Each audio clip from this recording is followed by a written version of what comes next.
መንገዴን አቅናው መንገዴን አቅናው መንገዴን አንተ ታውቃለህ የልቤን አንተ ታውቃለህ የውስጤን አንተ ታውቃለህ የፊቴን። በስመ አብ ወወልድ ወመንፈስ ቅዱስ አሐዱ አምላክ አሜን። ሰላም ጤና ስትልኝ ውድ የቻናላችን ቤተሰቦች እንደምንሰነበታችሁ። ዛሬ የምንገኘው የሆሳዕና ሳምንት አብይ ጾም የመጨረሻው 8ኛው ሳምንት ሲሆን በታላቅ ድምቀትና ስርዓት የሚከበር ሳምንት ነው። ይህ ዕለት እንደምናውቀው ጌታችን አምላካችን መድኃኒታችን ክርስቶስ በአህያ ውርንጭላ ላይ ሆኖ ወደ ኢየሩሳሌም ቤተ መቅደስ የገባበትን ታሪካዊ ክስተት የምናስታውስበት ነው። እንግዲህ ዛሬ ከህይወታችን ጋር አዛምደን እንመለከተዋለን። እስከ መጨረሻው ድረስ አብራችሁ እንድትቆዩ በአክብሮት እንጋብዛለን። በማቴዎስ ወንጌል ምዕራፍ 21 ላይ እንደተጠቀሰው ጌታችን ለሰው ልጅ ያለውን ትሕትና ለማሳየትና የነቢያትን ትንቢት ይፈጽም ዘንድ ትንቢተ ዘካርያስ ምዕራፍ 9 ቁጥር 9 ላይ እንደተጠቀሰው የታሰሩትን አህያና ውርንጭላይቱን ፈታችሁ አምጡልኝ አለ፣ አዘዛቸው። እነዚህን አህያ እና ውርንጭላይቱን ካመጡለት በኋላ በአህያ ውርንጭላይቱ ላይ ተቀምጦ ወደ ኢየሩሳሌም ገባ። በዚህ ጊዜ ሕዝቡ ልብሳቸውን በመንገድ ላይ አንጥፈው የዘንባባ ዝንጣፊን በመያዝ ሆሳዕና በአርያም በጌታ ስም የሚመጣ የተባረከ ነው እያሉ በታላቅ ደስታ እንደተቀበሉት ያስነብበናል። እንግዲህ በዚህ ታሪክ ውስጥ ብዙ የምናያቸው ቁም ነገሮች አሉ። አንደኛ ለምን ፈታችሁ አምጡልኛል የሚለው ነው። ጌታችን ለደቀ መዛሙርቱ በአህያና በውርንጭላይቱ ላይ የታሰሩበትን ቦታ ነግሮ ፈታችሁ አምጡልኝ ማለቱ ብዙ ምስጢራዊ ትርጉሞች አሉት። አንደኛ የሰው ልጅን ከኃጢአት እስራት መፈታቱን ለማጠየቅ ነው። አህያይቱና ውርንጭላዋ የታሰሩ መሆናቸው የሰው ልጅ በኃጢአትና በዲያብሎስ ቁጥጥር ስር ወድቆ መታሰሩን ያመለክታል። ጌታችን ፈታችሁ አምጡ ማለቱ ሰው ከዚህ የሞት እስራት ነፃ ለመውጣት መምጣቱን ያሳየናል። ሁለት መሆናቸው የሁለቱ ሕዝቦችን ምሳሌ ነው። አህያይቱ ትልቋ በሕገ ኦሪት ይኖሩ የነበሩትን እስራኤላውያን ስትወክል፣ ውርንጭላዋ ገና ያልተገራችው ደግሞ በሕገ ወንጌል የሚያምኑትን አሕዛብን ትወክላለች። ሁለቱንም ወደ እርሱ በማምጣት አንድ መንጋ ሊያደርጋቸው መምጣቱን ያሳየናል። ባለቤትነቱንም ለማሳየት ነው። ጌታ ይፈልጋችኋል በማለት ፈታችሁ አንጡልኝ፣ ጌታ ይፈልጋችኋል በማለት የፍጥረት ሁሉ ባለቤትና ጌታ እርሱ መሆኑን አስመስክሯል። ሌላው ለምን በፈረስ አልመጣም? ለምን በአህያ መምጣት ፈለገ? እንዲህ በዚያ ዘመን ነገሥታት በሁለት መንገድ ይጓዙ ነበር። ለጦርነት ሲሄዱ በፈረስ፣ ለሰላምና ለደስታ ሲጓዙ ደግሞ በአህያ ወይም በበቅሎ ይጓዙ ነበር። ጌታም በአህያ መምጣቱ አንደኛ የሰላም ንጉሥ መሆኑን ስለሚያጠይቀን ነው።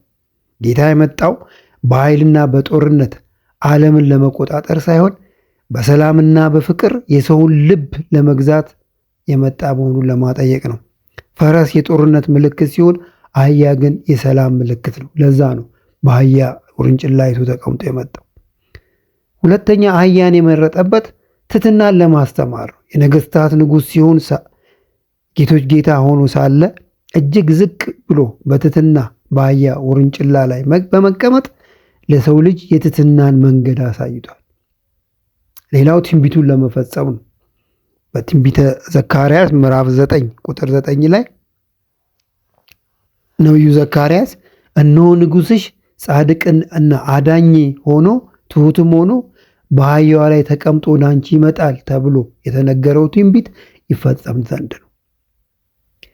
ሌላው በዚህ ታሪክ ውስጥ ለምን ዘንባባ አነጠፉለት የሚለው ነው።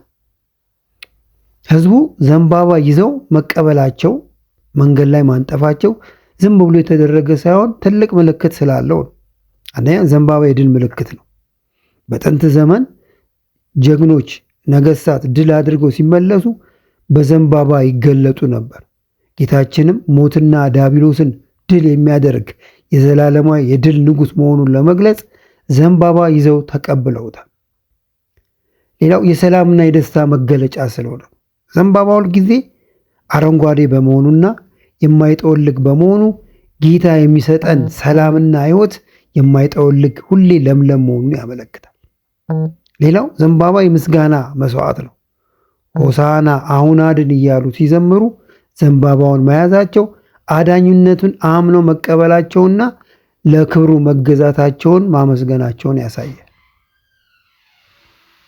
ውድ ቤተሰቦች እንግዲህ ወደ ሕይወታችን ስናመጣው እኛ ከዚህ ምን እንማራለን ነው። እንደ ሁልጊዜው እንደምናደርገው ምን አይነት ትምህርቶች እናገኛለን? እንግዲህ ቤተክርስቲያንም የሆሳዕናን ታሪክ አምጥታ በዚህ ጾም ያስቀመጠችልን የሆነ የምንማርበት ነገር ስላለ ነው። አንደኛ የእውነተኛ ስልጣንና የትህትናን ትርጉም እንድንረዳ ነው። ዓለም ስልጣንና ኃይልን በፈረስ ማለትም በጥንካሬ በጌጥና በኃይል ስትለካ፣ ጌታ ግን በአህያ ላይ ሆኖ በመምጣት እውነተኛ ታላቅነት በትህትናና በዝቅታ ውስጥ እንደሚገኝ አስተምሮናል። ይህም በማንኛውም የኃላፊነት ቦታ ላይ ስንሆን ሰዎችን በኃይል ሳይሆን በፍቅርና በትህትና መምራት እንደሚገባን ትልቅ ትምህርት ያገኘንበት ነው። ሐዋርያው ቅዱስ ጳውሎስ በፊልጵስዩስ መልእክቱ ምዕራፍ 2 ከቁጥር 5 እስከ 8 ባለው እንደምናነበው በክርስቶስ ኢየሱስ የነበረ ይህ ሐሳብ በእናንተ ዘንድም ደግሞ ይሁን። እርሱ በእግዚአብሔር መልክ ሲኖር ሳለ ራሱን ባዶ አደረገ፣ የባሪያን መልክ ይዞ በሰው ምሳሌ ሆኖ ተገኘ እያለ የአምላካችንን ትሕትና ከክብሩ ለሰው ልጅን ለማዳን መውረዱን ያሳየናል እና ጌታችን በአህያ ላይ ተቀምጦ መምጣቱ ትሕትና የኃይል ምንጭ መሆኑን እንድንረዳ ነው። ትሕትና ከአምላካችን እንረዳለን። መንፈሳዊ ጉዞ የሚጀምረው ራስን ዝቅ በማድረግ ነው። ክርስቶስ የሰማይ ክብሩን ትቶ ምድራዊ ውርደትን እንደመረጠ ለእኛ ለሰው ልጆች እንደተዋረደ እንደተሰቃየ እኛም ትዕቢታችንን ስንጥል እውነተኛ መንፈሳዊ ሰላም እናገኛለን። እውነተኛ መንፈሳዊነታችን የሚታየው በዛ ነው። ሁለተኛ የምንማረው ትምህርት ፈታችሁ አምጡልኝ ከሚለው ነው። የነፃነት ጥሪ ነው። ታስሮ የነበሩት አህያና ውርንጭላ ተፈተው ለጌታ አገልግሎት እንደዋሉት እኛም ከስራታችን መፈታት አለብን። ዛሬ በብዙ ነገሮች ታስረን ነው የምንገኘው። ቅዱስ ጳውሎስ በገላትያ መልእክቱ ምዕራፍ 5 ቁጥር 1 ላይ በነፃነት እንኖር ዘንድ ክርስቶስ ነፃ አወጣን፣ ከእንግዲህ ጸንታችሁ ቁሙ፣ እንደገና በባርነት ቀንበር አትያዙ ይላል። ጌታ በመስዋዕትነት ካዳንም በኋላ ከኃጢአት ቀንበር ካላቀቀን በኋላ ከስራት ከፈታን በኋላ ተመልሰን ወደ ኃጢአት የገባን ካለን እስራት ውስጥ ነን ማለት ነው። ከዛ እስራት መውጣት ይገባናል። ጌታችን ፈቷቸው ያለው የሰው ልጅ በኃጢአት ባርነት ተይዞ እንዳይቀር ስለሚፈልግ ነው። መንፈሳዊት ማለት ክርስቲያን ማለት ክርስትና ማለት ከቂም ከጭንቀትና ከክፉ ልማድ ቀንበር ተፈቶ ኃጢአትን በንስሐ አጥቦ ኃጢአት ርቆ በንስሐ አባት ተፈቶ ለክርስቶስ ክብር መኖር ማለት ነው። ይህን እንረዳ ነው በዚህ ሳምንት የሚያስፈልገው።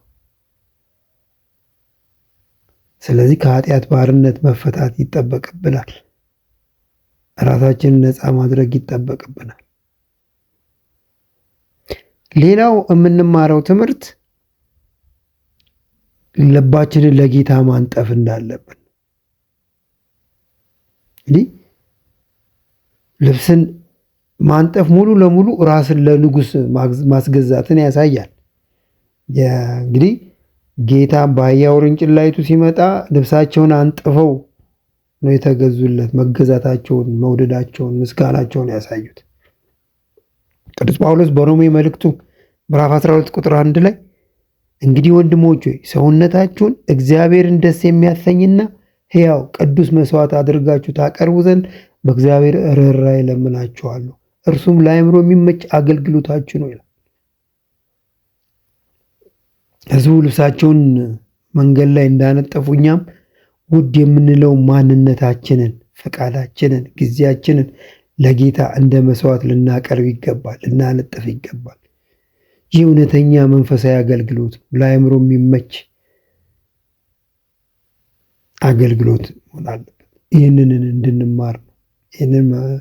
እንድንማር ያስፈልጋል። ሌላው አራተኛው እውነተኛ ጥናትን እንድንማር ያስፈልጋል። እንግዲህ ህዝቡን ስናየው ዛሬ በሆሳዕና ጌታችንን እንደዚህ ልብሱን አንጥፎ አመሰገነ። ግን ተለወጠ በዕለተ ዓርብ።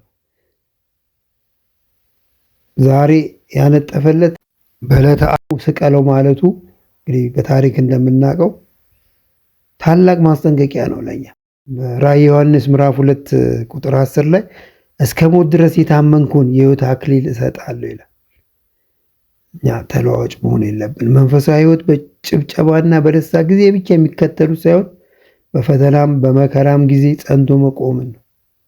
ጌታን የምንከተለው ለጊዜያዊ ጥቅም ሳይሆን ለዘላለማዊ ሕይወት መሆን አለበት። ዛሬ አመስጋኝ፣ ነገ ረጋሚ፣ ነገ ሰቃይ መሆን እንደሌለብን እንማረው። ሌላው የምንማረው ከዚህ ከሆሳዕና ታሪክ የዝግጅትና የንቃት ሕይወትን ነው። እንግዲህ የአብይ ጾም ሳምንት 8 ሳምንት በድንገት ወደ ትንሣኤ ደስታ አይወስዱንም።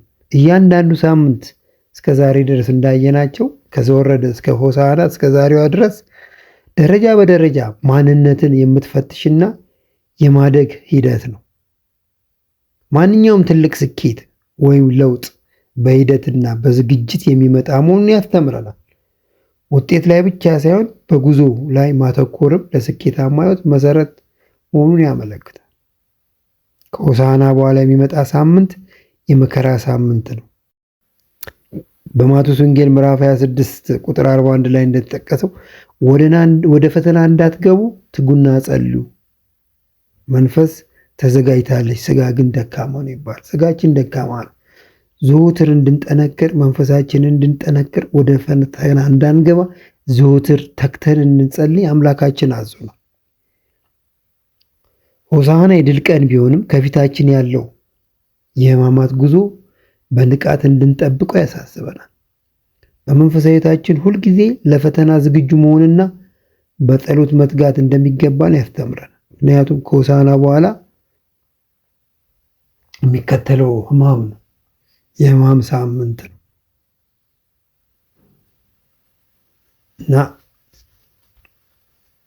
ይህንን የሕማም ሳምንት በድል ለመወጣት ከፈተናው ለማምለጥ ጸሎት እንደሚያስፈልግ በጸሎት መትጋት እንደሚገባን ያመላክተናል። ሆሳዕና ማለት አሁን አድን ማለት እንደመሆኑ እኛም ራሳችንን ከክፉ ነገር አድነን ለተሻለ ማንነት፣ ለተሻለ ሰላም የምንዘጋጅበት ጥበብ እንማርበታለን።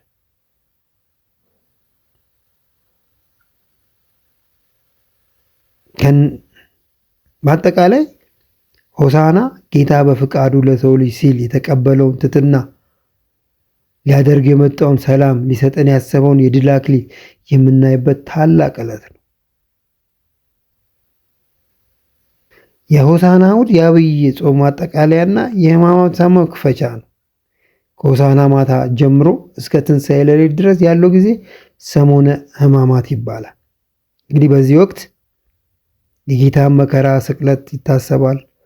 ስርዓተ ማህሌቱና ዜማው ከደስታ ወደ ሐዘን ይቀየራል።